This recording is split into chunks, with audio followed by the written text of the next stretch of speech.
भैया आप सभी को बहुत बहुत प्रणाम। कबीर जी की बात हुई, मेरे को एक बात ख्याल आई, थोड़ा सा बदल दिया मैंने। अब पता नहीं कबीर के लोग मेरे खिलाफ खड़े हो जाएं कि जात न पूछो संत की, पूछ लीजिए ज्ञान,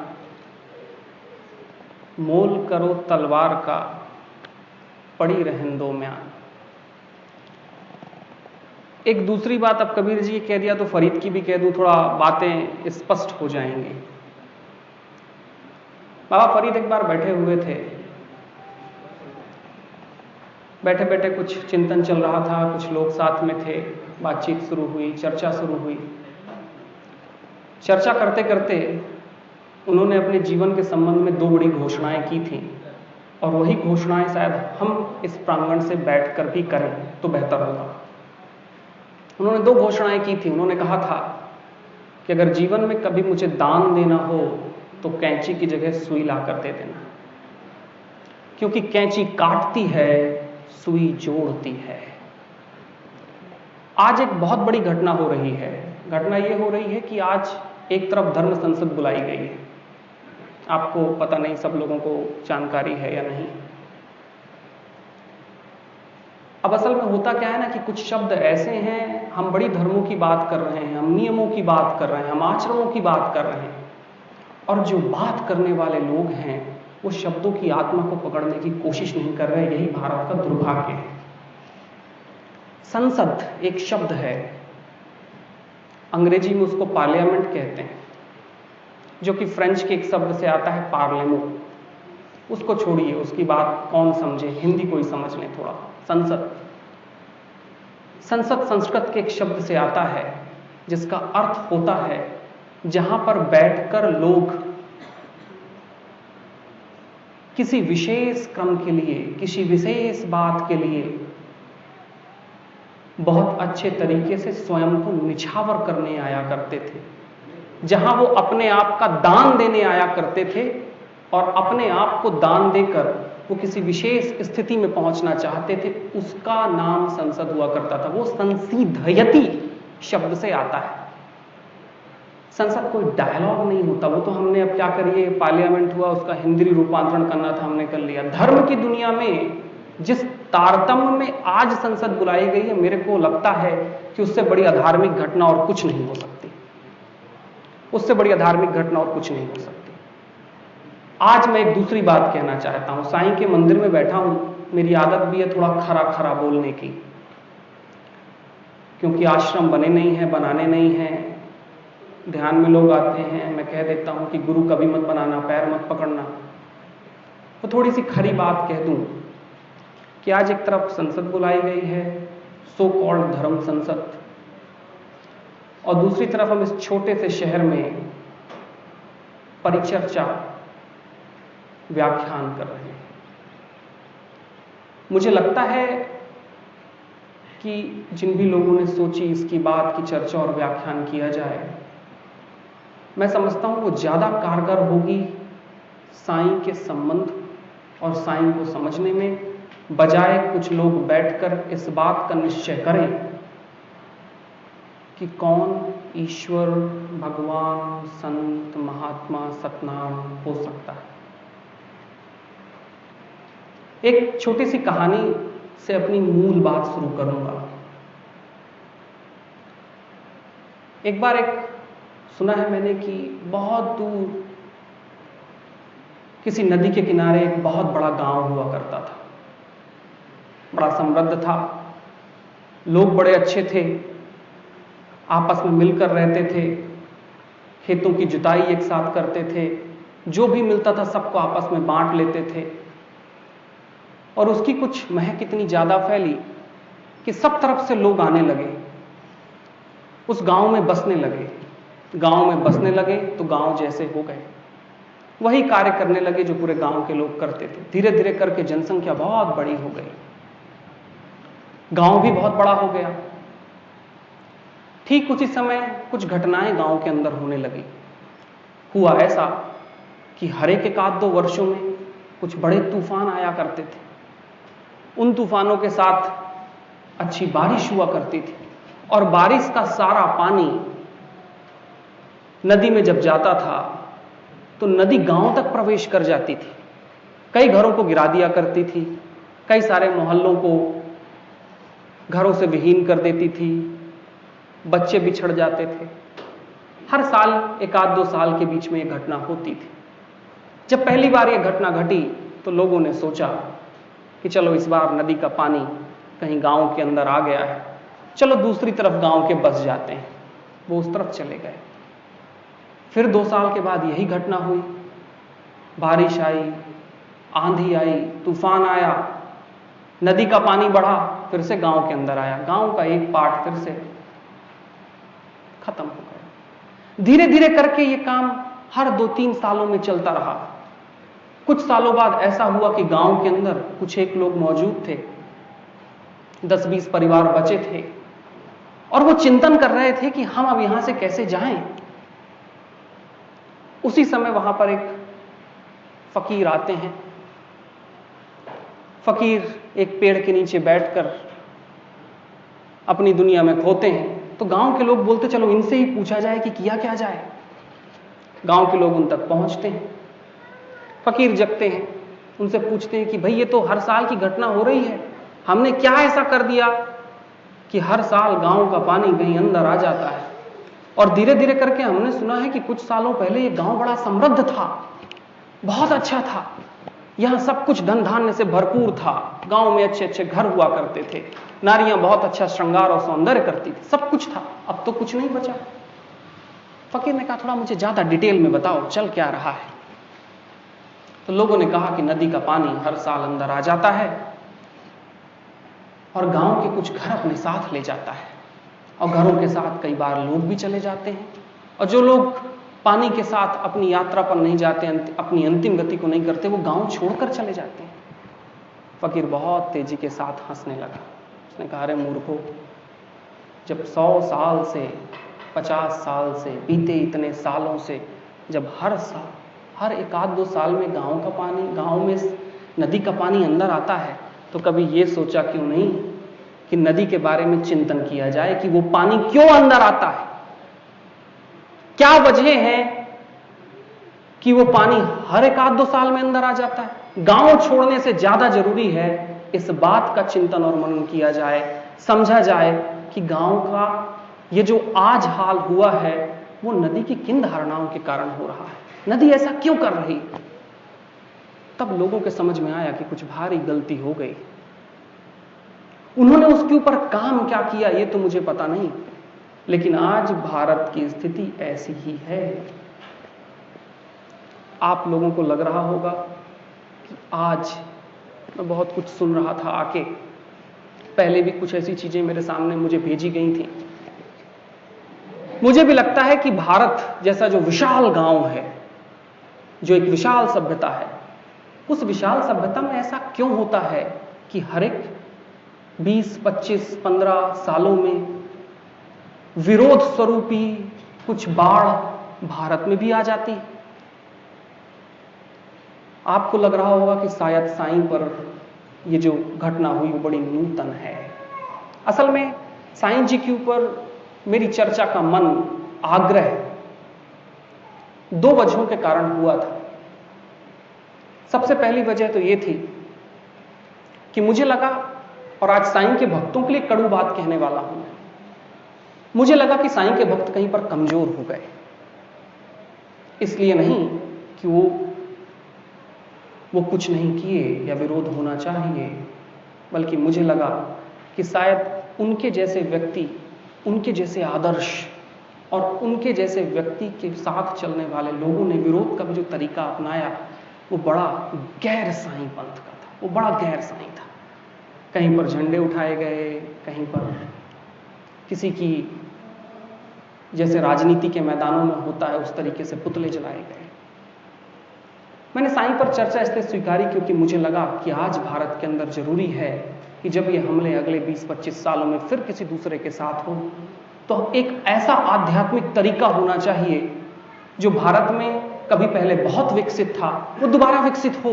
हम जाने तो सही कि जब ये हमले हो रहे हैं तो क्यों हो रहे हैं, और दूसरी बात हम ये जाने कि जब इस तरीके के हमले होते हैं तो उनका आध्यात्मिक तरीका क्या हो सकता है उन चीजों के साथ जुड़ने का, लड़ने का नहीं, क्या तरीका हो सकता है? मुझे लगा कि पूरे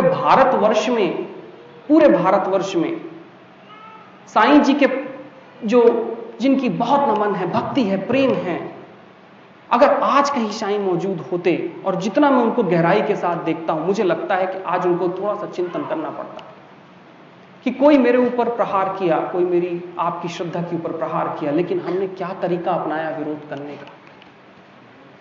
मैं ये बात इसलिए कहना चाहता था क्योंकि आज फिर इस चर्चा का कहीं कोई भविष्य निकल पाएगा। यहां पर मैंने कहा कि मैं किसी न तो विवाद के लिए बैठा हूं, न मैं यहां पर बैठा हूं कि हम सत्य तक न पहुंच पाए। मैं यहां पर पहुंचा इसलिए कि हम जीवन में उन धारणाओं को देख पाएं और शायद एक वैयक्तिक, एक बेहद पर्सनल और एक आध्यात्मिक तरीका हम चुन पाएं इन होने वाले हमलों के साथ चलने का। वो बात केवल साईं जी की नहीं है। मजेदार बात है कि जब जब कोई ऐसा व्यक्ति भारत में पैदा हुआ है, जिसने भारत की अस्मिता की सबसे ज्यादा रक्षा की, जिसने भारत के अध्यात्म को सबसे ज्यादा जाना और पहचाना, उस पर हमेशा ये हमले हुए हैं। मैं अगर गिनाना चाहूं तो कबीर जी से लेकर रमन महर्षि तक, रमन महर्षि जी से लेकर रामकृष्ण परमहंस तक, रामकृष्ण परमहंस से लेकर श्री अरविंद तक, और श्री अरविंद से आगे निकलकर विवेकानंद जी पर भी ऐसे ही हमले हुए थे। जो पुराने लोग होंगे उनको ध्यान होगा, और नहीं ध्यान होगा तो मैं चाहूंगा कि इतिहास का थोड़ा अध्ययन कर लें कि ये जरूरी है समझना। हम समझ रहे हैं कि ये साईं के ऊपर हमला है। कुछ लोग, अभी मैं टीवी में देख रहा था, कुछ बातें हो रही थी कि हमला किस लिए हो रहा है, धन धान्य संपदा, जो भी कुछ बात आई। मुझे लगता है कि भारत के अंदर एक बहुत महान चीज रही है। भारत ने, मैं कुछ उन चीजों की बात करूंगा जिससे हमारे जो सवाल निकल कर आए हैं, जिनसे कुछ लोग थोड़ा सा विचलित हुए हैं, कुछ लोगों को ऐसा लगता है कि नहीं, उनकी बात को तुरंत बंद कर दिया जाए। मैं समझता हूं उन शब्दों को थोड़ा हम जानें, उनकी आस्था को थोड़ा हम पहचानें, थोड़ा जानने की कोशिश करें कि जिन चीजों से हमले बोले जा रहे हैं क्या उनमें कोई सच भी है। असल में होता क्या है पता है? भगवान का अर्थ क्या होता है? भगवान का अर्थ होता है कोई ऐसा व्यक्ति जिसके ऊपर अस्तित्व का सारा आशीर्वाद एक गति के साथ चल रहा हो, जिसे हम भाग्य कहते हैं, वो भगवान होता है। दूसरी बात, एक अच्छी बात हुई जिसके ऊपर बहुत लंबी लंबी बातें हो रही हैं। मैं कुछ थोड़ी थोड़ी बातों से करके, क्योंकि समय बहुत ज्यादा हो गया है, लोगों की निगाह थोड़ी बाहर पड़ी हुई है, तो मैं थोड़ी थोड़ी बातों से आऊंगा। मैं चाहूंगा कि मेरी बातें कम से कम हो, हम चर्चा कर सकें। मैं यहां पर आकर अपनी बात 4 शब्दों में कह के खत्म कर दूंगा, लेकिन अगर उनके अंदर, उसके साथ हमारा विचार नहीं चला, तो शायद आने वाले 25 सालों में जो घटना श्री अरविंद के साथ हुई, जो घटना रमन महर्षि के साथ हुई, जो घटना कहीं, अब कबीर की बात करते हैं। कबीर के कितने ऐसे दोहे हैं जिनके ऊपर समाज का कोई चिंतन चलता है? कितने ऐसे दोहे हैं, कितने ऐसे सूत्र हैं जिनके ऊपर समाज को या चिंतनाएं कर पा रहा है? कबीर का नाम हम जरूर लेते हैं क्योंकि अब वो हो गए ना 200 साल के पुराने, तो अब कोई दुविधा नहीं है।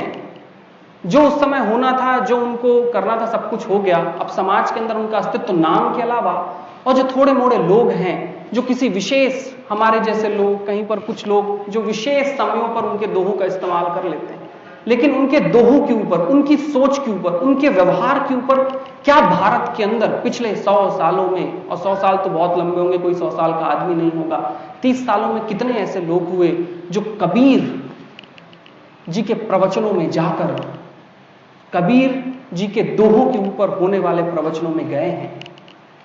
कितने ऐसे लोग होंगे? शायद कुछ बुजुर्ग होंगे जो कहीं कबीर जी की मंडली में चले गए होंगे। कितने ऐसे लोग हैं जिन्होंने श्री अरविंद का कोई शास्त्र पढ़ा? अब तो उनके भक्त भी नहीं पढ़ते। कितने ऐसे लोग होंगे जिन्होंने रमन महर्षि के जीवन का कोई चिंतन किया है, उनके जीवन से कुछ लेने की कोशिश की? ये बहुत पुराने नहीं है। केवल 1950 में श्री अरविंद और रमन महर्षि इस दुनिया से, हमारी दुनिया से कहीं पलायन करके किसी और दुनिया का वैभव देने के लिए गए। कितने लोग, जिस समय ये चर्चाएं हो रही थी, जहां श्री अरविंद को कुछ कहा जा रहा था, रमन महर्षि को कुछ कहा जा रहा था, समाज ने कोई एक ऐसा तरीका नहीं खोजा जिन तरीकों को पकड़कर भारत की और जब मैं भारत कहूं तो राजनीतिक भारत नहीं, ये आध्यात्मिक भारत की खोज को पकड़कर समझ सकते और उनके खिलाफ कोई विचार खड़े किए जा सकते। नहीं हो सका। विवेकानंद जी की बात करना बहुत आसान है। विवेकानंद जी के कितने ऐसे शास्त्र हैं जो आज के बच्चे पढ़ पा रहे हैं।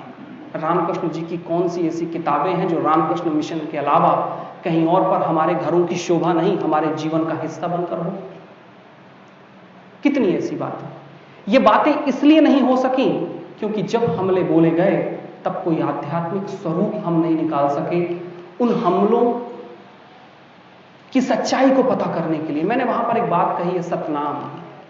मुझसे किसी ने कहा कि साईं जी की एक परिभाषा क्या हो सकती। मैंने कहा साईं, संत, सतनाम, भगवान। सतनाम का अर्थ, भगवान का अर्थ, संत का अर्थ शब्द ही इसलिए चुने ताकि जिन चीजों से होकर आज हमारे समाज में, इस भारत में, भक्तों के बीच में जो बातें फैलाई जा रही कहीं उनके आधार तक पहुंच सके। मैं एक बात कहूंगा, एक आध दो बात कहूंगा, फिर मैं सब प्रश्नों को बहुत ज्यादा लूंगा। कोई भी प्रश्न हो, मैं यहां पर किसी मतभेद को भी पैदा करने नहीं आया। कोई जरूरी नहीं है कि कोई मतभेद पैदा किया जाए। कई बार लोग, मैं तो समझता हूं ये कि इतनी सार्थक घटना आज भारत में हुई है, शायद आपको लगे कि ये गलत बात मैं कह रहा हूं, लेकिन मुझे तो लगता है कि अगर इस बात का हमने कंस्ट्रक्टिव अगर उपयोग कर लिया तो भारत के अंदर एक ऐसी सार्थक घटना जन्म लेगी जहां पर हम किसी के द्वारा कहने वाले शब्दों को स्वीकार नहीं करेंगे, हम उनको खोजेंगे, जानेंगे, जानने की कोशिश करेंगे। और अगर उस राह में हम चले तो केवल एक साईं नहीं, साईं जैसे जितने लोग हैं जिनके ऊपर साईं के नाम पर एक साथ हमले बोले गए। असल में है क्या कि जब साईं के ऊपर यह हमला बोला गया तो साईं जैसे जितने संत जो दूसरे प्रदेश, राज्य, लोगों के बीच इस तरीके से पूज जाते हैं, एक साथ वो हमला हो गया। धीरे धीरे करके उन सारी की आस्थाओं पर उसी तरीके से प्रहार करने की कोशिश की गई। मैं एक बात कहूंगा, क्योंकि मैं भी देख रहा था, कहा गया कि वेद पुराणों में कहीं किसी का उल्लेख नहीं है। कल मेरी पालीवाल जी से भी बात चल रही थी, मैंने एक शब्द उनको कहा था। मैंने कहा था कि अगर हमको लगता है और अगर कुछ लोग ऐसे आ गए हैं जिनको लगता है कि कुछ गलती हो रही है, तो गलती को देखने के लिए केवल ऊपरी तल नहीं देखा जाता, उसके केंद्र तक जाना होता है। अगर आज मुझे वो जो गिरीश गौतम, पता नहीं कौन से गौतम बैठ के बात कर रहे थे कि कहीं कोई भगवान का नाम नहीं है, वेदों के अंदर सबसे ज्यादा नाम, सबसे ज्यादा प्रार्थना के श्लोक इंद्र के लिए हैं। कितने लोग इंद्र की पूजा करते हैं यहां पे? इंद्र की पूजा एक आदमी करता है। कितने लोग हैं जो अग्नि की रोज प्रार्थना करते हैं? प्रार्थना एक ही आदमी करता है। ये दो शब्द ऐसे हैं जो सबसे ज्यादा पूजे गए वेदों में, लेकिन धीरे धीरे करके वो सारे निकलते चले गए। मैं इस बात को इसलिए कहना चाहा कि होता क्या है कि भारत की खोज थोड़ा लंबी थी, बहुत लंबी थी। बड़ा आध्यात्मिक मार्ग उन्होंने चुना जिसको हमने साईं जैसे संतों की प्रार्थना करके स्वीकार किया। भारत के आध्यात्म ने खोजा कि जब भी ईश्वर के, जब भी अस्तित्व, उस महा अस्तित्व के साथ हम जुड़ना चाहेंगे तो जुड़ने के लिए हमको कोई ना कोई एक ऐसा गतांश देखना पड़ेगा, कोई ना कोई समय का एक ऐसा भाग देखना पड़ेगा जो सबसे समीप हमारे हो, जिसके साथ हम जुड़ सके। नहीं तो वेदों में जब भी ईश्वर, भगवान की भी जब बात की गई है तो जो लोग कह रहे हैं कि गंगा नहीं, राम नहीं, वो तो मुझे अब पता नहीं कि उनकी समझ वेदों के बारे में कितनी गहरी है, कि जब वेदों में इसकी बात हुई तो तुमने कहा कि तीन तरीकों से ईश्वर की गति को लिया जा सकता है। पहला तरीका होता है जहां पर अद्वैत की कल्पना के साथ, जो कुछ लोग कर पाते हैं। दूसरा तरीका होता है जहां देवों के साथ, कि जो देवता तुल्य हैं। और तीसरा तरीका होता है जहां पे अवतारों के साथ, जुड़ा जा सकता है। इन 3 तरीकों से ईश्वर की सत्ता की बात हुई। भारत ने एक बड़ी गहरी खोज की।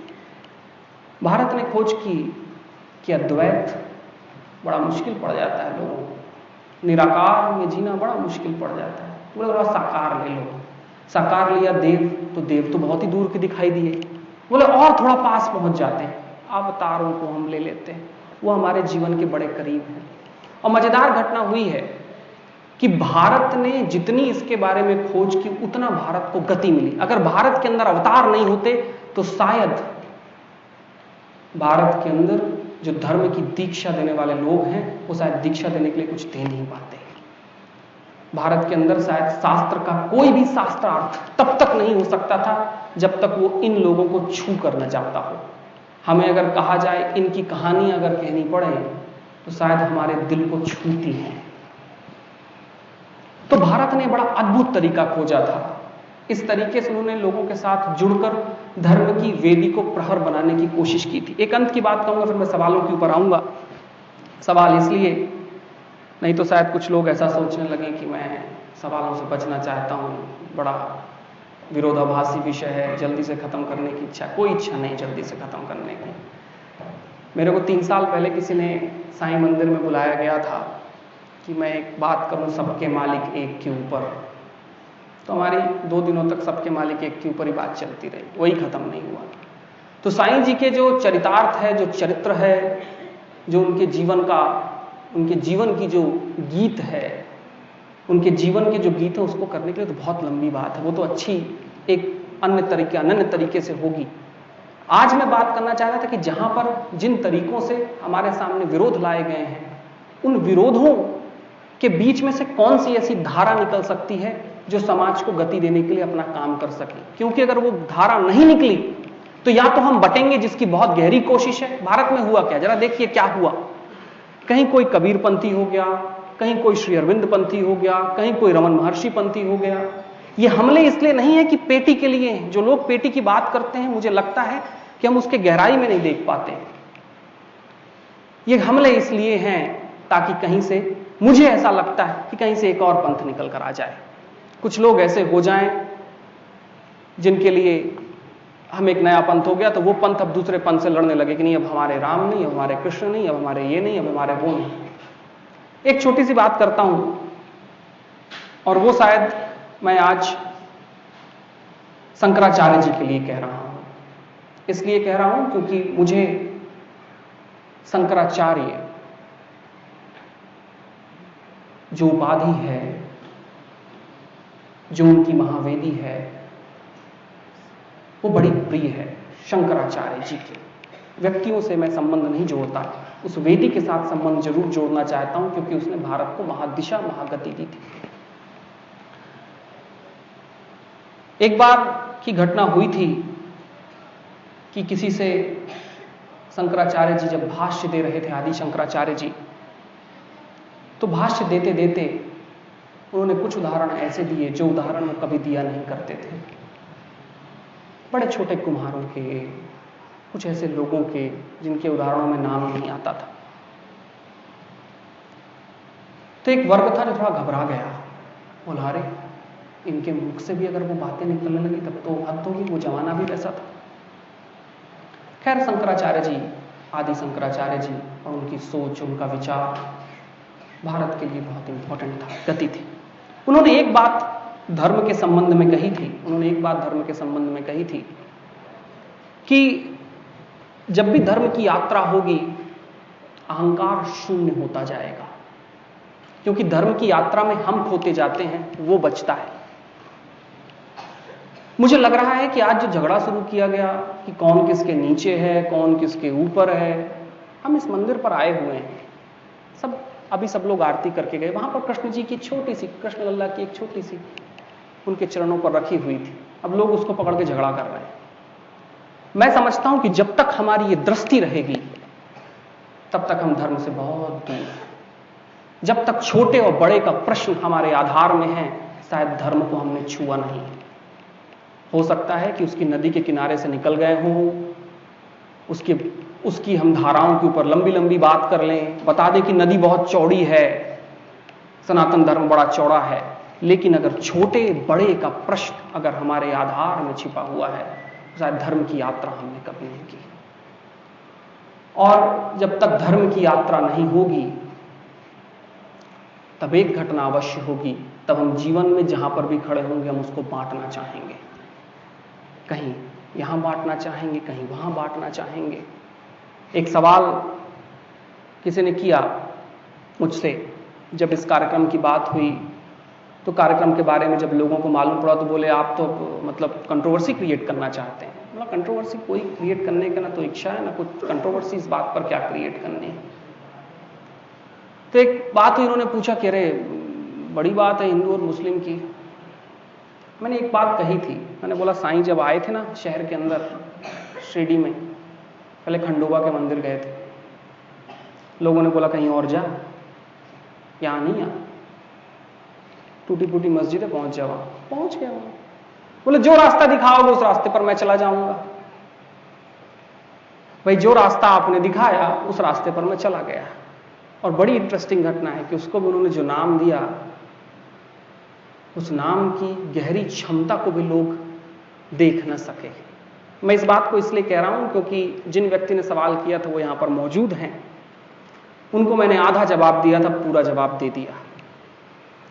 उन्होंने मुझसे ईमेल के जरिए सवाल पूछा था तो शायद उनको पूरा जवाब मिल गया। मैं सवालों को लेना चाहूंगा कुछ, और सवाल तो ऐसे हैं कि बहुत सारे खड़े हैं कि कहीं कोई हाड़ मांस की बात करने के पीछे लगा हुआ है, कहीं कोई किसकी बात करने के पीछे लगा हुआ है।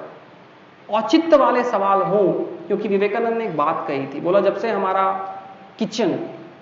किचन में रसोई में धर्म घुस गया तब से धर्म का पूरा डिट्ठा ही बंद हो गया। बोले जब से किचन में घुस गया, बोले किचन के कारण सारी घटनाएं शुरू हो गई कि हम कितने सोसाइटी में हम कैसे होते हैं उसके ऊपर हम बात नहीं करते, किचन में क्या होना चाहिए उसके ऊपर ज्यादा बात होती है। अगर लोगों को इतनी किचन की चिंता है, इतनी किचन की चिंता है कि किचन में क्या पकता था और क्या होता था, तब तो हद हो गई घटना। मैं विवेकानंद जी की बात इसलिए किया क्योंकि शायद विवेकानंद जी ने भोजन के संबंध में और भोजन और आध्यात्म के संबंध में जितनी बड़ी चर्चा की है, जितना बड़ा विज्ञान उन्होंने रचा था, उससे बड़ा विज्ञान और कोई दूसरा रच नहीं पाया, कोई नहीं रच पाया। और जो रिसर्च उन्होंने की थी, इसलिए उनके शब्द को मैं लेकर आया कि जब से किचन के अंदर, किचन को देखकर हमारा व्यवहार धर्म के लिए घोषित होने लगा, तब से बड़ी दुर्भाग्य की घटना हो गई कि हम शहर में कैसे भी हों, हम कैसे अपने जीवन में होते हैं, हम अपनी लाइफ में कैसे होते हैं, उसके बारे में कुछ नहीं। किचन से अब धर्म डिसाइड हो रहा है कि कौन कैसा क्या हुआ करता था। एक कहानी है, कहानी से अंत करता हूं मैं कि एक बार ऐसा हुआ कि एक फकीर थे, बैठे हुए थे, चर्चा चल रही थी ईश्वर के संबंध में, भगवान के संबंध में, होने नहीं होने के संबंध में, जानने नहीं जानने के संबंध में, कौन है कौन नहीं है उसके संबंध में, भाई भगवान कौन हो सकता है, ईश्वर कौन हो सकता है। उन्होंने एक पत्थर फेंका। इतने बीच में जो लोग चर्चा कर रहे थे उनको लगा कितना बड़ा पत्थर क्यों फेंक दिया भाई।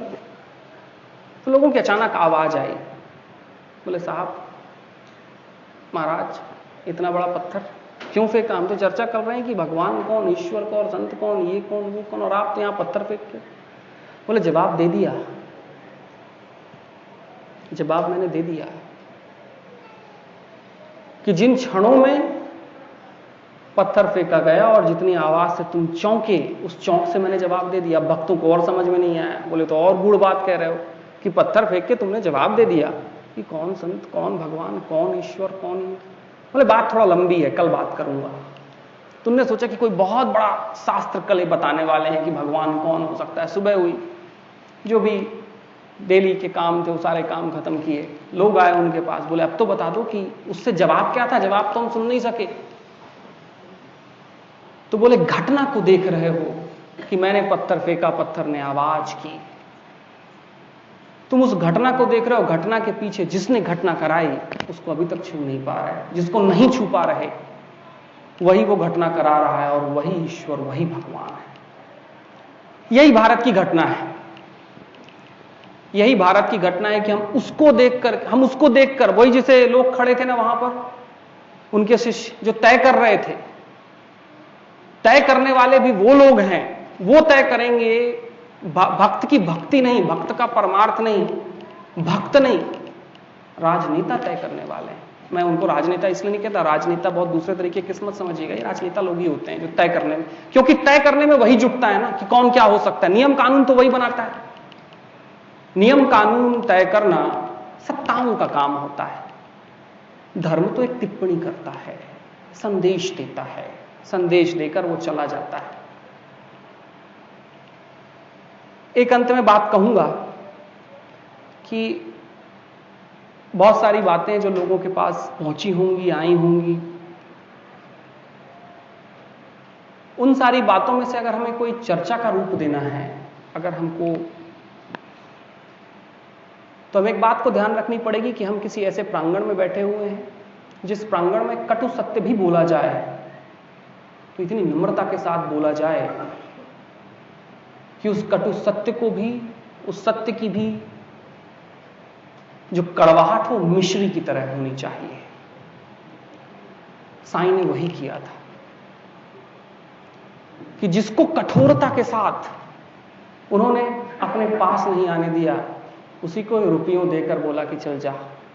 उनके जीवन का सारा कटु सत्य एक गहरी मिश्री की तरह हमारे सामने आया था। तो उस प्रांगण में बैठे हैं, कटु से कटु सत्य भी उस मिश्री के साथ बोला जाए कि जहां गतिरोध खड़े करने की बजाय, अवरोध खड़े करने की बजाय हम समारोध उत्पन्न करें, कि एक ऐसा समारोह हो जहां से समारोह उत्पन्न हो, जहां से मैसेज, संदेश जाए। संदेश धर्म की भूमिका है, संदेश जाए। झगड़े बड़ी दूसरी बात। संदेश के लिए, संदेश परायण के लिए शायद धर्म चलता रहता है, आध्यात्म चलता रहता है। तो संदेश की भूमिका से अगर हम चलेंगे तो हो सकता है कि ये चीजें जब हमारे बच्चों के सामने आए, आज तो हमारे सामने आई, हमारे पिताजी लोगों के सामने कुछ और आई थी। अब चूंकि समाज ऐसा बढ़ चुका है कि एक दिन के अंदर इंफॉर्मेशन यहां से वहां जाती है, तो कल जिसके लिए खड़ी हो तो कम से कम हमारे पास एक स्वाभाविक, एक नेचुरल और एक प्रयत्नशील मार्ग हो जिसके ऊपर समाज चल सके, क्योंकि उस प्रयत्नशील मार्ग से ही शायद हम धर्म की संहिताओं की रक्षा कर सकते हैं। मैं एक बात कहा ना कि साईं जी के भक्त, साईं जी की भक्ति में जो बहुत सारे लोग रहते हैं, मैंने कड़वा सत्य कहा कि मुझे कमजोर लगे। मुझे इसलिए वो लोग कमजोर लगे क्योंकि मुझे लगता है कि अगर साईं जी की चीजें होती तो शायद जिस समय ये बात कही गई, हम चौराहों चौराहों पर साईं चरित्र पढ़ना शुरू करते, खड़े होकर साईं चरित्र पढ़ते। और मजेदार दुर्भाग्य यह हुआ ना कि लोगों ने, क्या होता है, यहां इतना बड़ा कमरा है, अब कमरे में कोई आए और घुसे और केवल बोले कि अरे विवेक जी जहां बात कर रहे थे वहां खिड़कियां ही थी, तो बड़ा अचरज होगा। बोले अरे खिड़कियां ही थी, प्लेटफॉर्म नहीं था क्या, छत नहीं थी क्या? अपभ्रंश हो जाता है। तो साईं चरित्र को पकड़कर अपभ्रंश किया गया है, बहुत जबरदस्त अपभ्रंश किया गया है, और उस अपभ्रंश से ज्यादा परेशानी पैदा हुई है। तो अब मैंने जो बात कही कि मुझे कमजोर लगे क्योंकि मुझे लगता था कि हमको साईं चरित्र गली गली में पठन पाठन शुरू हो जाता है कि शायद चलो ना पढ़ते हैं। एक और घटना होती कि जहां पर हमने पुतले जलाए, हमने एक राजनीतिक विरोध दिया। मजेदार घटना होती कि जहां पर कहा गया है कि भाई मंत्र तोड़े जा रहे हैं, उसके संबंध में एक अच्छी बात कहता हूं। कल मेरी बात चल रही थी पालीवाल जी से उन्हीं मंत्रों के संबंध में कि मंत्र तोड़े जा रहे हैं। मैंने कहा थोड़ा बहुत गहरा जाना पड़ेगा कि हम तोड़ क्या क्या चीज रहे हैं, पहले उसको अच्छी तरीके से तो जान लें। मैंने कहा था कि सबसे पहला उन्होंने गायत्री मंत्र की बात कही। सबसे बड़ा मंत्र तो गायत्री को श्री अरविंद ने तोड़ा था। श्री अरविंद ने कहा था गायत्री मंत्र के साथ कि ओम तत्सवितुर्वरम रूपम, उन्होंने पूरे गायत्री मंत्र को खत्म कर दिया था। और उन्होंने कहा था कि वो गायत्री मंत्र जिन लोगों के लिए था उनके काम आ रहा है, ये तुम्हारे काम आएगा। हर एक व्यक्ति, हर एक नदी, जब भी कोई नई नदी होती है अपना मार्ग चुनती है। हर एक नदी अपना मार्ग चुनती है। उसका मार्ग कौन सा होगा, वो किन रास्तों से होकर जाएगी। सारी नदियां एक जगह से थोड़ी निकलती हैं। नदियों की यह भूमिका है। तो ये लोग जो होते हैं ना, और इनकी भक्ति के लिए जो प्रयास किए जाते हैं वो नदी के माफत होते हैं। खैर, मैं छोटी छोटी बातों से आपको बहुत चीजें कह दिया जिनके ऊपर विरोध चल रहा है। कुछ सवालों को लूंगा मैं, अगर सवाल हो, और कोई बहुत फिलॉसफिकल चर्चा नहीं करनी थी, क्योंकि फिलॉसफिकल चर्चा से दार्शनिक चर्चा नहीं हो पाती। फिलॉसफी और दर्शन अलग अलग है। फिलॉसफी क्या होता है कि आदमी को कुछ अनुभव नहीं है, वो कह देता है, वो पश्चिम से हमने खूब सीख लिया, अनुभव कुछ नहीं है, हमने कह दिया। दर्शन वो होता है जहां जीवन की अनुभूति पर बैठकर हम उसके संबंध में कोई बात करते हैं। तो मैं छोटी छोटी चीजों को लेकर बात करना चाहता था जो हम तक पहुंचे, और उनके ऊपर एक सार्थक प्रयोग हमारे घरों से हो सके, क्योंकि इन चीजों का महत्व सबसे ज्यादा घरों के अंदर होता है। हम कितना भी चिल्लाते रहें, और हम चिल्लाते रहेंगे, उसमें कोई परवाह नहीं है कि सारी बातें बेहुदा हैं, सारी बातें गलत हैं, लेकिन जो कही जा रही हैं अगर उनके अर्थ को, उनका सही अर्थ नहीं दे दिया गया तो कल किसी और पर पड़ेंगे ना। सही अर्थ तो ले लें हम, उनकी गहराई को पकड़ तो लें हम, पकड़ लिए तो फिर दोबारा उसको कहने के लिए लोग खड़े नहीं होते, क्योंकि समाज के अंदर पता है कि उनकी सच्चाई क्या है। भारत का दुर्भाग्य ये हुआ कि शास्त्रों, और वो कोई भी शास्त्र हो, उन शास्त्रों के संबंध में हमारा निचोड़ कम हुआ तो लोगों ने शास्त्रों को कैसा भी बांचना शुरू कर दिया, कैसा भी बताना शुरू कर दिया, कैसा भी देना शुरू कर दिया। कहीं कोई सूत्र पकड़े, कहीं कोई सूत्र पकड़े, जहां जहां देना था वहां वहां देते चले गए। हम कमजोर होते चले गए, क्योंकि हमारा अपना ज्ञान कमजोर होते चला गया। चलिए, कोई सवाल हो तो बिल्कुल आ जाएं, हम सवालों से चर्चा को थोड़ा आगे बढ़ाएंगे, नहीं तो फिर सारे लोगों की नजर और नाक दोनों उसी तरफ है।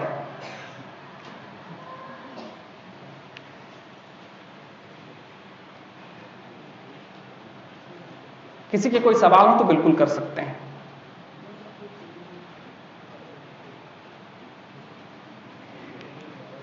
जी जी, प्रणाम जी। मुझे एक रिक्वेस्ट करूं, मुझे विवेक जी रहने दीजिए, गुरु बनने में बड़ा झंझट है, देख रहे हैं ना।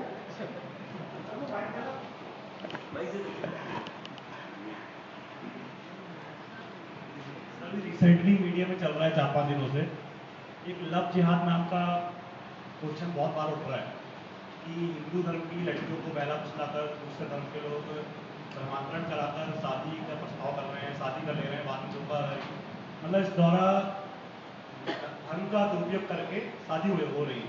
सर, इसके बारे में आपको क्या बोलना? असल में थोड़ी साइंस से हटकर है ये बात, लेकिन फिर भी सवाल है, मैं सवाल को जरूर लूंगा, आपके सवाल को मैं ध्यान रखूंगा। थोड़ा साइंस के ऊपर अगर कोई प्रश्न हो तो मैं उनको ले लूं पहले। नहीं, साइंस के ऊपर तो नहीं, मैं आपके सवाल तक आऊंगा जी, क्योंकि शंकराचार्य का एक बयान आता है इसी बारे में। अच्छा, इसी कारण मैंने इस बात को रखा। नहीं, वो है क्या कि, बैठिए ना प्लीज। क्या होता है, मैं एक बात कहता हूं, धर्म लोगों को साहसी बनाता है। अर्जुन डर के बैठा हुआ था कि कुछ नहीं करना मुझे, कृष्ण आए, धर्म की दीक्षा दी, आध्यात्म का प्रयोग किया, वो साहस के साथ खड़ा हो गया। अब ये चल रहा है कि हम, अरे सनातन धर्म मिट जाएगा, अरे ये हो जाएगा, अरे वो हो जाएगा, अरे ये हो जाएगा। मैं मूल बात में समझता हूं कि धर्म जीवन को महासाहस देता है, कि जीवन के किसी भी, अगर प्रतिरोध है तो, वो तो मैं उसकी बात ही नहीं कर रहा कि प्रतिरोध है कि नहीं, वो तो हमको बहुत सोसाइटी के अंदर आना पड़ेगा, लेकिन धर्म की, क्योंकि धर्म की बात हुई कि ये सब जो है, धर्म लोगों को साहस देता है, जीवन जीने का नया साहस देता है। जीवन में जितने प्रतिरोध आने वाले हैं उनके खिलाफ खड़े होने का प्रयत्न और निश्चय देता है। अगर धर्म के लोग, धार्मिक प्रतिभा के लोग, जिनको हम कहें कि ये धर्म के अंशज हैं, अगर वो डर के साथ अगर समाज में कोई नीति नियम कुछ भी पहुंचाए जा रहे हैं, तो मुझे लगता है कि हम फिर कम से कम जो भारतीय, भारत का जो भूभाग रहा, ये भारत नहीं जो पहले वृहद भारत हुआ करता था, जहां से दुनिया के तीन बड़े महत्वपूर्ण लोग जिन्होंने लोगों को पूरा साहसी बना दिया, उन सब के खिलाफ फिर हम फिर उन सब के खिलाफ खड़े हो जाते हैं, हमारी समझ कमजोर हो जाती है। एक तरफ ऐसे लोग खड़े रहे, कृष्ण जैसे लोग जिनको पूरी दुनिया आज समझने के प्रयत्न कर रही है, हम उनके पूरे प्रयत्न को खत्म कर देते हैं क्योंकि हम तो डर जाते हैं कि अरे ये तो अब झंझट हो रही है, झंझट होते जा रही है, क्या चल रहा है, क्या हो रहा है। मैं समझता हूं कि अगर धर्म के जहां भी धर्म की बात आएगी, आध्यात्म की बात आएगी, मैं कहता हूं उनकी सारी चीजें डर से ज्यादा संदेश के साथ व्यक्ति को साहस बनाने की होती है। ये पहली बात। दूसरी बात कि जो मैंने भी खबरें पढ़ी हैं कि, और अब दूसरी बात मैं जो बहुत सम्मान के साथ कहना चाहता हूं कि है क्या कि एक कोना है जीवन का जिसको हमने कहा संसार, जिसमें भाई हजारों चीजें हैं, परिवार है, धंधा है, नौकरी है, रोटी चाकरी, बहुत कुछ। एक को हमने नाम दिया आध्यात्म। इन दोनों की कड़ी में आदमी जीता रहता है। अब यह दुर्भाग्य सबसे बड़ा हो रहा है कि आध्यात्म का आदमी संसार की बात में कूद जाता है, संसार का आदमी आध्यात्म की बात में कूद जा रहा है। यह बड़ी दुर्लभ स्थिति अब होते जा रही है। और यही हो रहा है कि जिन लोगों को आध्यात्म की दुनिया के गहन चिंतन, मनन, सवाल, संदेश समाज को देने चाहिए, वो पड़े हुए हैं कि कहां कौन सा जिहाद पड़ रहा है, लब जिहाद हो रहा है कि समर्थ जिहाद हो रहा है कि कौन सा हो रहा है। मैं जीवन के अंदर बात करूं जीवन की गतिशीलता की या इनकी, संसार, भाई संसार के अंदर संघर्ष हमेशा रहा है। भाई जब भी राज्य रहे हैं, सरकारें रही हैं, लोग रहे हैं, वहां संघर्ष चलता है। किसी के विचार होंगे, किसी का तरीका होगा, संसार में हम उनके साथ खड़े होंगे, नहीं खड़े होंगे, जो भी कुछ होगा संघर्ष करेंगे। लेकिन जहां अध्यात्म की बात आती है, मुझे लगता है कि सब गोल मटोल होता जा रहा है। जिनको आध्यात्म की धुरी पर खड़े होकर काम करना चाहिए, वो चोला आध्यात्म का है, खड़े संसार की दूरी पर है। जिनको संसार की धुरी पर खड़ा होना चाहिए और संसार की धुरी पर खड़ा होकर संसार को मजबूत करना चाहिए और वहां से गति लेनी चाहिए कहीं और की, वो दूसरी चीजें करने लगे हैं। ये भारत की दूसरी दुर्लभ स्थिति है। अब जो तीसरी बात कि ये कितना सही है, कितना गलत है, क्या नहीं, अब असल में भारत को ना एक समझ विकसित करनी होगी। वो समझ जो बात चलती रहती, धर्मांतरण हो, ये हो, वो हो। अगर ये कमरा है, कमरे के अंदर अगर खिड़कियां नहीं लगी तो दो कारण इसके हो सकते हैं, धन की कमी या तो जो काम करने वाला आदमी बहुत निठल्ला है। धन की कमी हो तो स्वीकारी जा सकती, अब काम करने वाला आदमी निठल्ला है तो खिड़कियां नहीं लगी तो इस कमरे को अशोभित करने की बजाय हमको जानना पड़ेगा खिड़कियां क्यों नहीं लगी। मैं समझता हूं उन कारणों तक हम जाना ही नहीं चाहते हैं। हम बोलना चाहते हैं कि खिड़कियां नहीं लगी। अगर खिड़कियां नहीं लगने पर ही हम अटक गए और वही बताते रहे खिड़कियां नहीं लग रही, खिड़कियां नहीं लग रही, खिड़कियां नहीं लग रही, तो यहां जुलूस खड़ा हो जाएगा कि साईं मंदिर के खिड़कियां नहीं लग रही। हमको जानना पड़ेगा खिड़कियां क्यों लग रही, क्योंकि धर्म के लोग जब साहस नहीं कर सके तो खिड़कियां नहीं लग रही। तो अगर कुछ वहां पर कुछ हो रहा है, सही गलत दोनों अलग अलग बातें होंगी, लेकिन अगर कोई आदमी कहता है तो वो आदमी निठल्ला हो गया है जिसको खिड़कियां लगाने का प्रयत्न करना चाहिए था। अगर कहीं पर यहां पर एक व्यक्ति बैठे हुए हैं, अगर वो जमीन से उठकर गद्दे पर पहुंच जा रहे हैं तो भाई कुछ व्यवस्थापक की गलती है। हर जगह गद्दे होते तो ऐसा नहीं होता, वो हमारी गलती है। हमको वो गलती स्वीकार करनी पड़ेगी। जो हम करते नहीं, हम केवल संकटों को पकड़कर छोड़ देते हैं और वहां से चीजें बढ़ जाती हैं। तो तीन उत्तर जो मैं समझता था उपयुक्त थे आपके एक सवाल के, मुझे लगता है कि आपको आपका ओपिनियन जानना चाहता था उसके बारे में। आप बोल रहे हैं कि धर्म अलग है, संसार अलग है, अध्यात्म अलग है, लेकिन वो अध्यात्म का क्या काम जो संसार के काम में आता है? मैंने एक बात कही ना कि आध्यात्म के लोगों का काम होता था कि वो आध्यात्म की दुनिया से व्यक्ति को मजबूत करते थे, ठीक है, क्योंकि एट द एंड जाना तो दो धुरियां हैं जीने की, दो धुरियां हैं। एक अगर और अच्छी से और मैं उसको बहुत ठेठ कहूं तो एक होती है हमारी अंदर की दुनिया, जिससे हम उसको बाहर व्यवहार में लाते हैं, और अगर उसको उन दोनों धुरियों को और एक करते चले जाएं।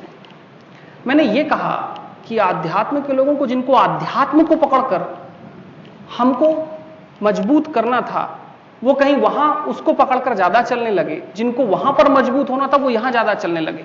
मैं ये कहना चाहता हूं दो धुरियों की बात मैं करना चाहता हूं कि मान लीजिए अगर उसको मैं और अच्छे से कहूं तो इंजीनियर डॉक्टर हो गया, अब वो आदमी को इंजीनियर की तरह काट रहा है, डॉक्टर इंजीनियर हो गया, वो पेचकस से ऐसा खोल रहा है जैसे समझिए कि हार्ट का ऑपरेशन कर रहा है। सोचिए मशीन कभी बन पाएगी क्या? बिगड़ेगी ज्यादा।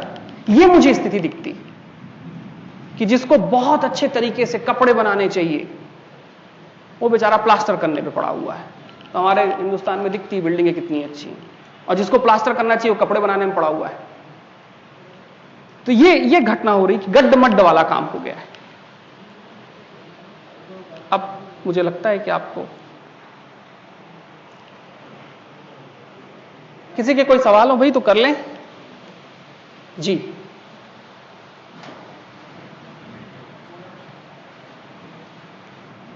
अपने आप को चिंता मुक्त कैसे रखें और चिंता किस वक्त किस घड़ी देखने को भेज इंसान अपने आप को चिंता मुक्त कैसे रखे?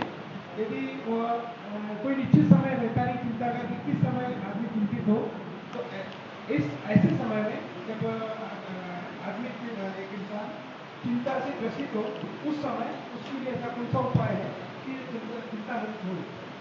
प्रायोगिक कहता हूं, प्रयोग वाला, बिल्कुल प्रैक्टिकल, जो मेरी आपसे बाहर चर्चा भी चल रही थी कि असल में चिंता को बहुत गहराई से अगर आप देखें कि चिंता है क्या, कहां से पैदा होती है, कहां से आती है, क्या होता है,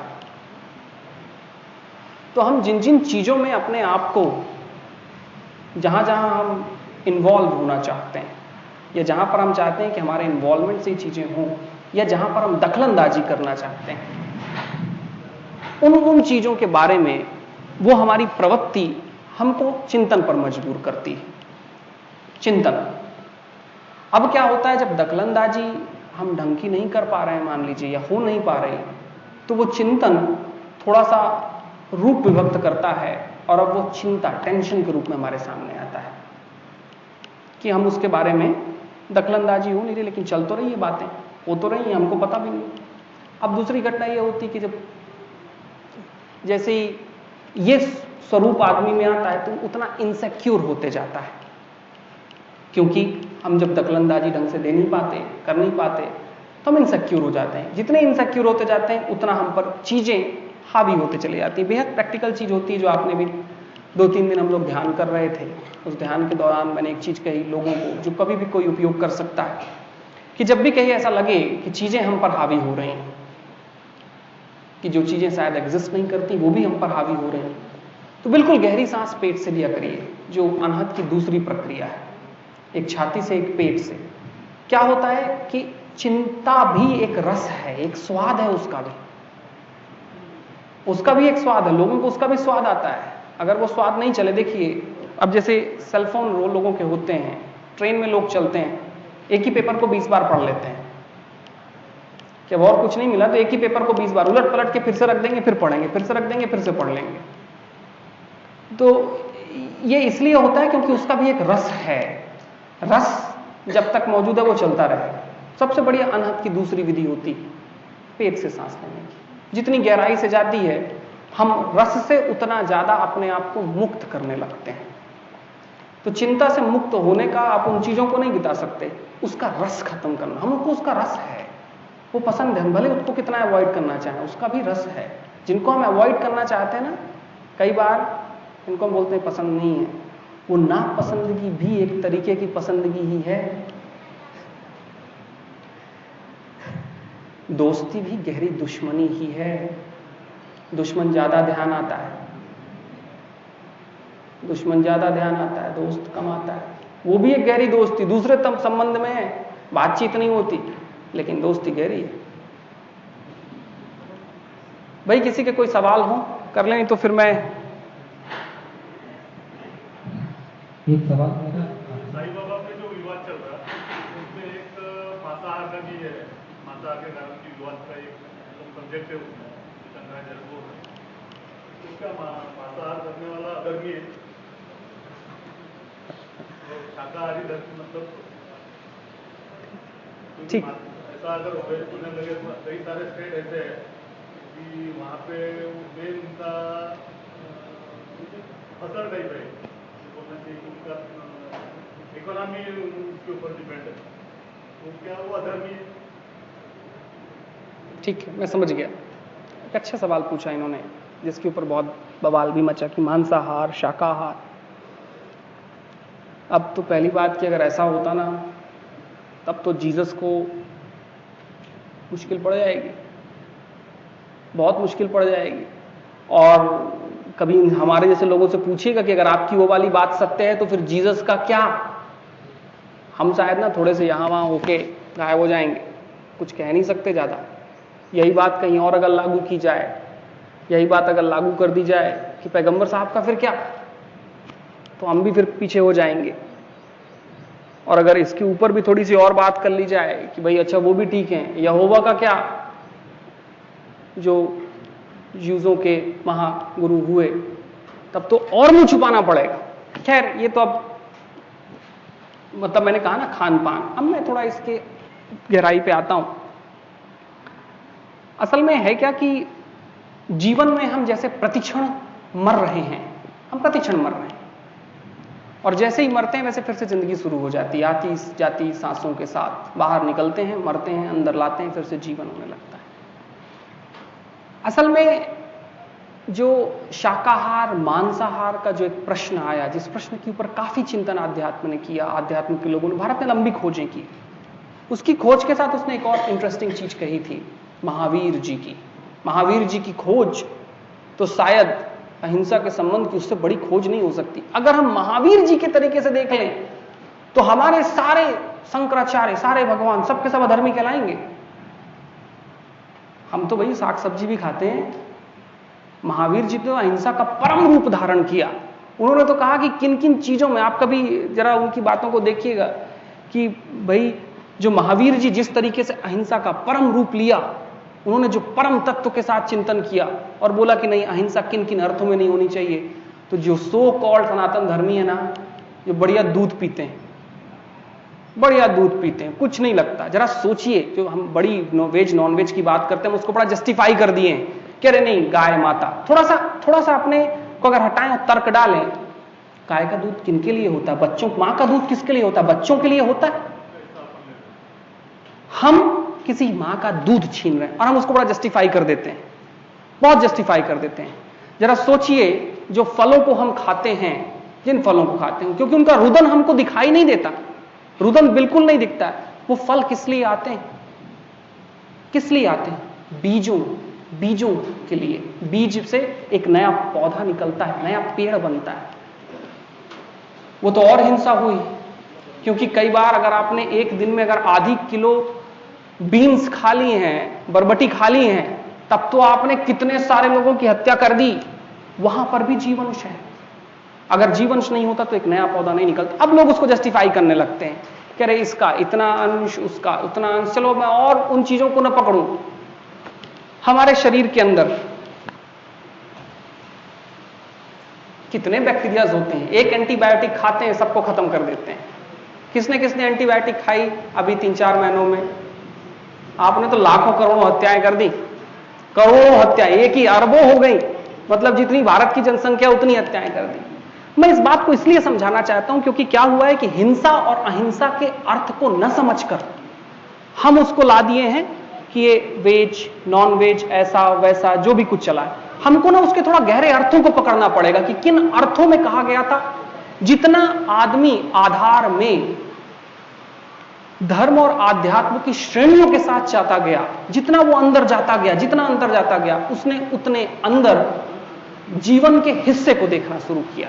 जहां पर आप बैठे हुए हैं, जहां पर आप बैठे हुए हैं, जहां पर आप बैठे होंगे, जब आप बैठे होंगे ना, उसी समय आपने अरबों हत्याएं कर दी होंगी, अरबों हत्याएं कर दी होंगी बैठने के साथ। तो असल में हिंसा और अहिंसा के परम तत्व को ना समझ के हम शाकाहार मांसाहार पर पड़े हुए, कह रहे साग सब्जी खाने वाले। अभी एक नया, आप लोगों को सबको पता होगा कि हम तो वेजिटेरियन हैं, जो बहुत सारे लोग होंगे वो अब कहते हैं कि भाई अभी यूरोप में एक नया वर्ग आया है, वो अपने आप को वीगन कहता है, वीगन। वेजिटेरियन से भी एक कदम आगे, वो बोलता है दूध दही खाने वाले भी बेईमान। वो दूध दही खाने वालों को बेईमान कहता है, बोले ये भी अधर्मी है। तो उनके संबंध में तो हम पूरे भारत के लोग सब अधर्मी हो गए और वो पूजा करते हैं बढ़िया जीसस की। वो बोलते सब अधर्मी। उन्होंने एक नया क्रम निकाल लिया है, एक नई प्रार्थनाएं बना ली हैं, और दूध दही मतलब उनके तो कैंप चलते हैं कि, और उसके ऊपर भी एक आ चुका है। अभी और सुनिए, अच्छी बात ध्यान आई, अभी एक नया मूवमेंट कुछ आध्यात्मिक लोगों का पैदा हुआ है, रॉ फूड ईटर्स का। वो इतना चल रहा है कि पका हुआ भोजन खाने वाले और बेईमान, पका हुआ जो भोजन खाते हैं वो केवल रॉ ही खाते हैं, कच्चे ही खाते हैं, केवल कच्चा, कि बोलते हैं कच्चे में थोड़ा सा कम होता है। मतलब वो जिसका जैसा मार्ग होता गया। हमको अगर हम हिंसा और अहिंसा को समझना चाहें तो शायद कोई बहुत बढ़िया बात होगी। और हिंसा और अहिंसा की शुरुआत तो हमको भोजन तक हम पहुंचे, भोजन तो बहुत दूर की बात है। भोजन पचाने के लिए भी बहुत सारी चीजें काम करती हैं, सैकड़ों चीजें काम करती हैं, तब भोजन हमारा डाइजेस्ट होता है।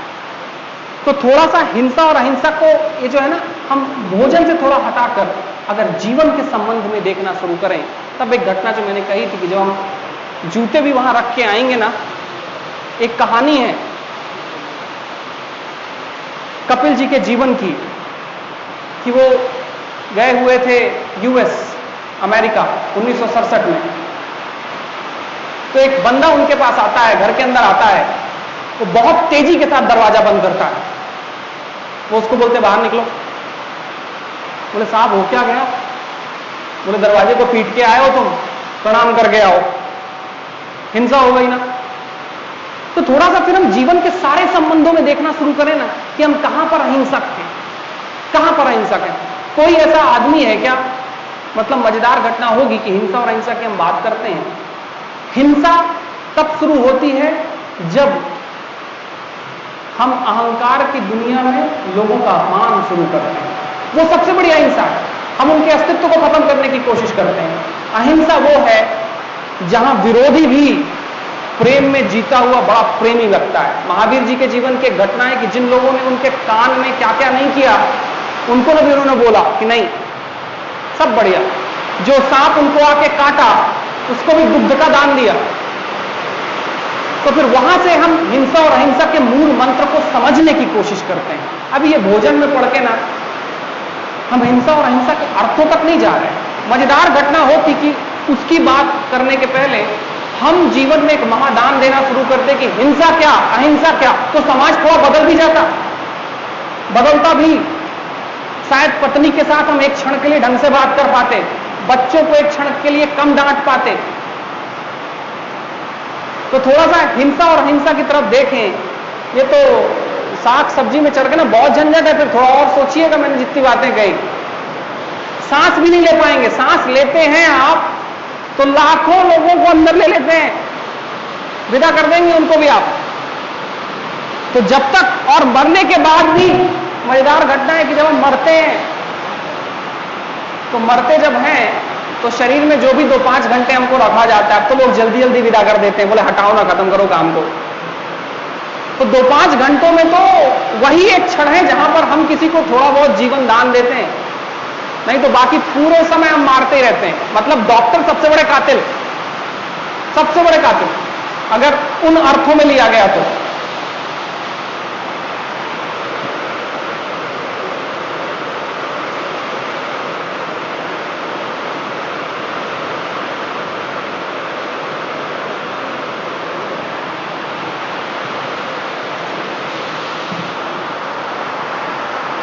सर ये सुबह आपका मैंने एक स्पीकर यहाँ से पढ़ा, आनंदी आनंद फाउंडेशन, गीता एक प्रयोग।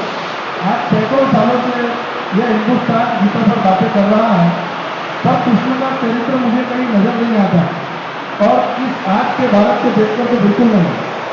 क्योंकि लोगों ने गीता पर सिर्फ बातें की है, पर गीता के आदर्श पर कभी कोई प्रयोग नहीं किया।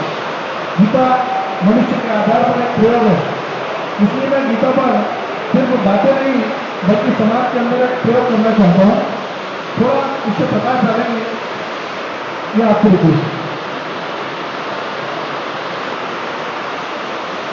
असल में आवाज सब तक आ रही है कि एक बड़ी अच्छी घटना हुई थी कुछ सालों पहले। असल में पांडुर्ना शहर से मेरा एक बहुत पुराना संबंध है, बहुत ही पुराना संबंध है मेरा पांडुर्ना से। और मैं पांडुर्ना में, आप लोग भले मुझे आज मिल रहे हैं, लेकिन कुछ मित्र हैं पांडुर्ना में जिनके पास मैं सालों, मतलब सालों पहले से मैं यहाँ पे आ रहा हूँ, और मैं यहाँ पर बहुत रुक के भी जाया करता था। किसी से कोई बातचीत नहीं होती थी, कुछ चर्चा नहीं होती थी, लेकिन अच्छा रुकता था और बाहर भी नहीं निकलता था, लेकिन मैं यहाँ होता था। मेरा एक अच्छा संबंध इस जगह से रहा। तो एक यहाँ पर जहां से भी ये चर्चा निकल कर आती है, गीता के ऊपर, कृष्ण के ऊपर मैं काफी बात करा करता था, अभी भी करता हूं जब भी मौका मिलता है। हुआ यह था कि जब मैंने गीता के ऊपर बातें करनी, कृष्ण के ऊपर बात करनी मैंने शुरू की, तो कुछ बने बनाए, बिठे बिठाए हमारे सिद्धांत हैं जिनके ऊपर हम जिंदगियों को ढालना चाहते हैं। कुछ बने बनाए, बिल्कुल वो एस्टेब्लिश्ड हैं, फिक्स्ड हैं। एक बड़ी इंटरेस्टिंग बात है कृष्ण जी के संबंध में कि कृष्ण जीवन के अंदर एक नई धुरी को स्थापित करने वाले व्यक्ति। नई धुरी मतलब, अगर जिस समय कृष्ण जी का चरित्र इस समाज में चला था, जब उनके चरित्र ने अपना चलना स्वीकारा था, चला, और जो आज बहुत सारे लोगों को पश्चिम में, पूर्व में, भारत में, भारत के बाहर बहुत सारे लोग कृष्ण जी को नरक में भेज देते हैं कि बोलते हैं युद्ध कराता है ये, समझ नहीं पाए लोग। बहुत गहराई से कृष्ण जी को समझने की हमारी समझ विकसित नहीं हुई, और ये भारत का दुर्भाग्य भी हो गया। भारत आज जिस भी क्षणों में है, कृष्ण जी को न समझ पाना हमारे लिए थोड़ा, आज की जो भी कुछ हो रहा है ना, चाहे उनकी बात रही हो, चाहे किसी की बात रही हो, उसके कारण हो गया। असल में हुआ यह है कि भारत में भागवतें तो बहुत हुई, बहुत भागवत हुई, पता नहीं आपके शहर में कितनी भागवत होती होंगी। मैं एक ध्यान कराया करता था, मृत्यु ध्यान। अभी तो आप लोगों को अच्छा नाम मिलता है, अनहद ध्यान, कामाक्षी ध्यान। मैं मृत्यु ध्यान कराया करता था 5-6 साल पहले, और लोग उस ध्यान में जैसे ही मालूम पड़ता था कि मृत्यु ध्यान है, गायब हो जाते थे। बोले मरने के लिए कौन जाएगा, जीने के लिए पहुंचे हैं। यकीन नहीं होगा कि जो लोग शिव जी की बहुत पूजा करते हैं उज्जैन में बैठकर, जो कहते हैं महाकाल, हमको किसी से कोई डर नहीं, वहां पर भी जब मृत्यु ध्यान हुआ तो 5-10 लोग बैठे हुए थे। बोले साहब बाकी सब चलता है, ये क्या मरने की क्या बात। मैं इसलिए इन बातों को कह रहा हूं क्योंकि मुझे लगा कि भारत जिन परिस्थितियों में पिछले 200, 300, 50, 100 सालों में रहा, अगर कृष्ण जी के संबंध में भारत की कोई समझ होती, अगर कृष्ण जी के संबंध का कोई चरित्र हमारे सामने होता, और वो चरित्र हमारे सामने बंटा हुआ नहीं, एक सरीका, एक सूत्री अगर हमारे सामने हमने पहुंचाया होता, तो भारत की जो दशा और जो दिशा रही इतने सालों तक, वैसी न होती। क्योंकि कृष्ण जी के जीवन में, कृष्ण जी का जो महादर्शन था, जो कहीं गीता से निकला, उनके जीवन के कुछ भागों से भी निकल कर आया, उसके ऊपर जितनी, आपको पता है गीता प्रेस गोरखपुर से कितनी पुस्तकें बिकी हैं आजादी के बाद अभी तक? किसी का कोई आकलन होगा? गीता प्रेस गोरखपुर, इतनी पुस्तकें बिक चुकी हैं कि शायद भारत के हर तीसरे परिवार में हो सकती हैं। लीगल इलीगल कभी देखिएगा, हर एक परिवार में हो सकती है। गीता तो बहुत बेची गई भारत में, लेकिन हम लोग कैसे लोग हो गए कि जब हमारे भारत के अंदर, जब इतना बड़ा कुशासन हमारे भारत के अंदर आया, हम लोग लड़ने को तैयार नहीं हुए। हम लोग सब अपने अपने गांव में बैठे रहे, अपने अपने शहरों में बैठे रहे। 200 साल तक हम लोग डंडे खाए। आत्मा और परमात्मा की बात करने वाला भारत खड़ा नहीं हो सका। अगर हमको आत्मा की समझ हो गई होती कि कोई मरता नहीं, कुछ नहीं होता, तो हम सब खड़े नहीं हो गए होते। हम खड़े नहीं हुए, और वो हमारी 200 साल की गुलामी का कारण बन गया। मैं ये बात इसलिए कहा था कि मैं कृष्ण जी के साथ चर्चाओं से ज्यादा मैं गीता के ऊपर बात करता हूं, श्लोकों को लेता हूं, लेकिन मैं उनके साथ जीवन में एक प्रयोग करना चाहता हूं। वो मेरा प्रयोग ही है कि अगर जहां पर भी गीता की जितनी बातें थी, कृष्ण जी के जितने श्लोक थे, उन्होंने जीवन के धरातल में खड़े होकर, एक बड़ी गहन परिस्थिति में खड़े होकर, एक ऐसी परिस्थिति जिस परिस्थिति में शायद किसी का कुछ कह पाना संभव नहीं। हम लोग तो कमरों के अंदर बैठकर बात कर रहे हैं, वो युद्ध के मैदान में खड़े थे, उसके बाद इतना बड़ा उपदेश और ज्ञान दे दिया। मुझे लगता है कि कृष्ण जी के जीवन और चरित्र दोनों को पहचानने और जीने के लिए शायद जीवन के जो आधारभूत सवाल हैं उनके सापेक्ष हमको गीता खड़ी करनी पड़ेगी। जब तक ये न की जाएगी तब तक कृष्ण के चरित्र भागवत चलते रहें और चलें, दसों लाख चल जाएं, भारत में परिवर्तन नहीं हो। एक अर्जुन मिला था जिसको गीता कही जा सकी, जिनके लिए गीता कही गई। अब भारत में देखिए ना, मूल जो चीज है, अगर आप अर्जुन की मूल चीज देखना शुरू करें तो अर्जुन का मूल मंत्र है सवाल। अर्जुन ने जबरदस्त सवाल किए। भारत में आज सवाल कितने होते हैं? कितने सवाल होते हैं? हम लोग कहां जीवन के संबंध में कोई सवाल करते हैं, और करते भी हैं तो बड़े, हम करते भी हैं और भूल भी जाते हैं। अर्जुन ने जीवन में प्रतिक्षण, गीता का पूरा सार ही यही है, एक महासवाल। अर्जुन ने प्रतिक्षण सवाल किए, उत्तर मिला या नहीं मिला यह दूसरी चीज है, लेकिन सवालों को अर्जुन ने कभी नहीं छोड़ा। भारत ने किसको छोड़ा? सवालों को। इसलिए ये घटनाएं हो रही हैं। ये जो घटनाएं आज चल रही हैं या पहले 40 साल पहले चली हैं, 60 साल पहले चली, इसलिए कि हमारे सवाल कमजोर होते चले गए। हमने जीवन के मध्य में खड़े होकर कभी कोई सवाल नहीं किया। इसीलिए मैंने कहा कि मैं गीता और कृष्ण के साथ एक प्रयोग करना चाहता हूं। भागवत के प्रवचन बहुत हो सकते हैं, मैं उनके साथ एक व्यवहारिक चर्चा करना चाहता हूं, एक व्यवहार के साथ। तब ये बात निकल कर आई थी, और शायद आपके पांडुरना की ये बात, जब मैं यहां पर एक व्यक्ति निर्माण, एक अभियान था मेरा जिसे मैं व्यक्ति निर्माण कहा था, जहां मैं हर दिन कहीं ना कहीं भारत के अंदर गीता और कृष्ण पर बात करता था। तब आपके पांडुरना में भी कार्यक्रम हुआ करते थे मेरे। तो मैं हर महीने यहां पर आता था, 3-4 महीने यहां आया हूं। हर महीने एक दिन मैं आता था, गीता आपके एक श्लोक पर बात होती थी और ध्यान के प्रयोग चलते थे। तो शायद वहीं से ये निकल कर आया था। असल में कृष्ण जो है बड़े बहुत व्यवहारिक व्यक्ति हैं। उनके जीवन का सबसे मूल मंत्र महाव्यवहार है, और उन्होंने जीवन को जिस तरीके से स्वीकारा और जीवन को जिन जिन कोणों तक वो लेकर गए, अगर उसकी महत्ता, उसका महत्व, उसका आदर्श, उसका अर्थ अगर भारत में कुछ क्षण के लिए भी आ जाए, तो जो ये फिलॉसफिकल डिबेट मचा हुआ है ना हर जगह, जिस तरीके के डिबेट मचे हुए हैं, ये कम, वो बड़े, वो छोटे, वो ज्यादा, ये गलत, वो सही, शायद सब निपट जाएगा। किसी के सवाल हो वही कर ले, नहीं तो फिर भोजन का समय है। कि संतों का कहना है कि आग लगी आकाश में, झरझर गिरे आकाश, तो संत न होते जगत में तो जल जाता संसार। तो शंकराचार्य जी भी एक संत हुए, और सदगुरु साईनाथ महाराज भी एक संत की उपाधि की विभूषित थे।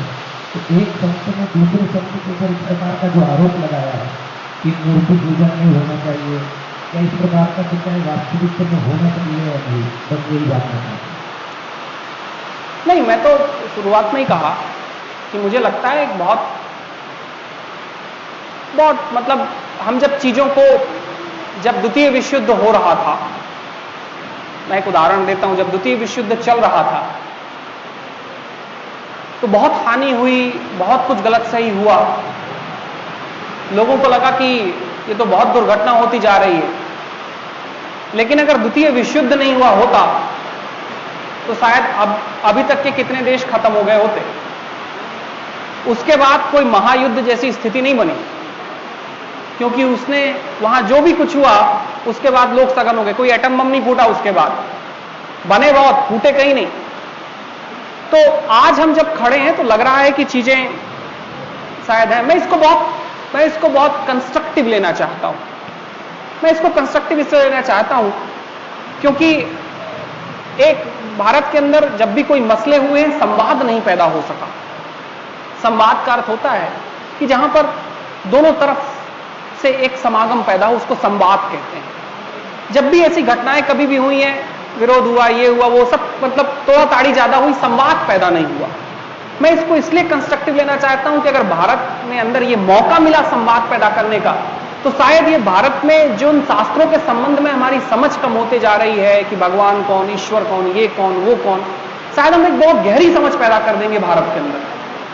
तो अब रही बात इसकी कि गलत और सही कितना, तो जब तक हम जिन जिन चीजों को पकड़कर उनकी बातें की जा रही, जब तक हम उनके अंदर नहीं घुसेंगे ना, तब तक अगर हम आज यहां पर बैठकर 10 लोग हैं वो स्वीकार भी कर लें कि ये सही, ये गलत, ये गलत, हम तो स्वीकार बहुत जल्दी कर लेते हैं ना, जो पटता है वो सही, जो नहीं पटता वो गलत, तो हम उसके अंदर नहीं घुस पाएंगे और फिर वही कल वही हाल होने वाला है, फिर से वही घटनाएं होंगी। तो आज जरूरी है कि ये गहरा संवाद भारत में पैदा कर दे। अगर हमारी भक्ति है, अगर हमारे आदर्श पर एक प्रयोग है साईं जी का जीवन, तो जिन जिन बातों को लेकर हमको भी थोड़े बहुत सवाल हुए, भाई जिसको नहीं हुए ठीक है, लेकिन जिसको भी थोड़ा जाने तो सही कि उनके अर्थ में, उसकी गहराई में छिपा क्या है, तो शायद ये जो प्रश्न है मांसाहार, शाकाहार, ये वो सब ना विदा हो जाएंगे। इनमें हम भी पड़े हुए हैं। मेरे पास जब लोग आते हैं, मैं आपको अपने दुनिया का उदाहरण देता हूं, जब मैं लोगों से पूछता हूं, मैंने पूछना बंद कर दिया, इसलिए पूछना बंद कर दिया कि उसका कोई अब मुझे अर्थ नहीं लगता। मैं लोगों से पहले पूछा करता था कि भाई कौन कौन से ऐसे लोग हैं जो मांसाहारी हैं या शाकाहारी हैं, कैसा भोजन पसंद करते हैं, केवल ये जानने के लिए कि ध्यान की दुनिया में उनके जीवन में होगा क्या। तो लोग समझने लगे कहीं ऐसा ना हो कि मैं मांसाहारियों को भगा दूं, शाकाहारियों को अंदर कर लूं। मैंने पूछना बंद कर दिया, क्योंकि मैं समझाना चाहता था गहराई में कि साधना की दुनिया में, ध्यान की दुनिया में क्या हो सकता है, हमारे भोजन, भजन, जो भी चीजें हैं। तो जब तक हम इनकी, मेरा कहना यह है कि जब तक हम इनकी गहराई में नहीं घुसेंगे, हम गलत और सही में रुक जाएंगे, उनके ममत्व को नहीं पा पाएंगे, उनके अर्थ को नहीं पा पाएंगे, और अर्थ नहीं मिला तो फिर वही गलत सही चलता रहेगा। देखिए, गलत और सही का ऐसा है ना कि जो आज गलत है वो कल सही हो जाता है, वो सही हो जाता है। गलत थोड़ा कम सही है, सही थोड़ा कम गलत है, केवल दूरियों का थोड़ा बहुत फर्क है और कुछ नहीं। तो हम गलत और सही से जाकर उस दूरी को पकड़ लेना, बात खत्म हो गई, फिर कुछ नहीं। नहीं तो गलत और सही के चक्कर में तो भाई जो भारत में गलत है वो भारत के बाहर बड़ा सही है। अब आप भारत के बाहर अगले जन्म में पैदा होंगे तो क्या करेंगे, जरा सोचिए ना कि भाई क्या, कैसे कैसे आज जो लोग बड़े अच्छे से बात कर पा रहे हैं, ये बहुत इंटरेस्टिंग बात होगी कि आज जो लोग बात कर पा रहे हैं कि शाकाहार, मांसाहार, पूजा, ये वो, जरा सोचिए आप में से एक भी आदमी का अगर माइंड रिफ्रेश कर दिया जाए और सारे के सारे इंप्रेशन जो आपको परिवार से मिले हैं, सोसाइटी से मिले हैं, आपकी किताबों से मिले हैं, सब गायब हो जाए और आप पहुंच जाएं जर्मनी। आपको साईं जी के मंदिर में भी आप अगर जूता पहन के जाएं तो आपको लगेगा कुछ हो जाएगा। एक जर्मन आदमी को कोई फर्क नहीं पड़ता, उसके पास वो इंप्रेशंस नहीं है। और धर्म तो अभी हमने लेना ही शुरू किया, हम तो इंप्रेशन के आधार पर जीते हैं। मतलब धर्म एक खोज है, हमारी खोज है, और धर्म की अब खोज नहीं होती। जो जैसा जिसके परिवार में जैसे जैसे इंप्रेशन मिले वो वैसा वैसा होते चला जाता है। तो मैं इसलिए इसको कहना चाहता हूं कि हम थोड़ा खोजें तो सही उनके अतीत में क्या है। सही और गलत तो मतलब वो बड़ा निहायती बहुत ही सतही प्रश्न हो जाएगा। तो अतीत में जाए तो इससे मुक्त हो जाएंगे, फिर सही और गलत नहीं, चीजें एग्जिस्ट करेंगी, अस्तित्व में रहेंगी। अस्तित्व में सब कुछ है। एक कहानी है, एक बार एक छोटा सा बच्चा था, वो बच्चा अपने पिताजी से पूछा, बोले साहब हमको किसने बनाया? भगवान ने। पिताजी उसके सिगरेट पीते थे, बोले सिगरेट को किसने बनाया? बोले शैतान ने, क्योंकि वो बुरी थी। भाई समाज के लिए तो बुरी, बच्चे को बताना ही पड़ता है कि सिगरेट बुरी, नहीं तो वो भी आपके साथ बैठ के पिएगा। सबको बताना ही पड़ता है बुरी है, भले हम पीते रहें। अब बच्चा और आगे गया, बोला मम्मी, बोले भगवान ने, बोले दादा, भगवान ने। अब उनके पापा का एक विरोधी सामने रहता था, बोले इसको किसने? बोले बेईमान शैतान नहीं बनाया होगा उसको, भगवान तो ऐसे आदमी को पैदा ही नहीं कर सकता। अब और बात हुई, बोले बाबा आप ये बताओ शैतान को किसने बनाया? अब पापा चिंता में पड़ गए, बोले महाशैतान ने। बोले महाशैतान को किसने बनाया? बोले महा से महाशैतान ने। अब वो कहानी खत्म ही नहीं होने वाली। तो बच्चा अंत में बोलता है, बोले तो फिर ऐसा है कि भगवान और शैतान एक ही तरीके के लोग हुए ना? मतलब भगवान का महाभगवान, शैतान का महाशैतान, दोनों। ये दुर्घटना हो जाती है डिवाइड करने में, यही दुर्घटना होती है कि भाई अगर मतलब अगर हम जिसको अमृत कहें तो बड़ा अच्छा है। भारत का तो अतीत इतना महान है कि जिससे अमृत निकलता है वहीं से जहर निकला था। यही घटना भारत में हुई थी ना कि जिससे अमृत निकला वहीं से जहर निकला था। और भारत ने इन चीजों के ऊपर इतनी खोज की कि उसने कोई सोचा ही नहीं कि हम कहीं पर भ्रमित हो सके। तो थोड़ा सा उसके अतीत में जाना पड़ेगा, नहीं तो पप्पा वाली घटना हो जाएगी कि महाशैतान पैदा हो गया, अब फिर शैतान के पुजारी होने लगेंगे।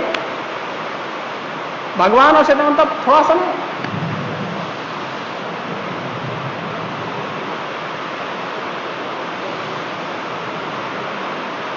भाई किसी के सवाल नहीं हो तो फिर 2:30 बज चुके हैं, अब सवाल नहीं, अब तो प्रसाद है।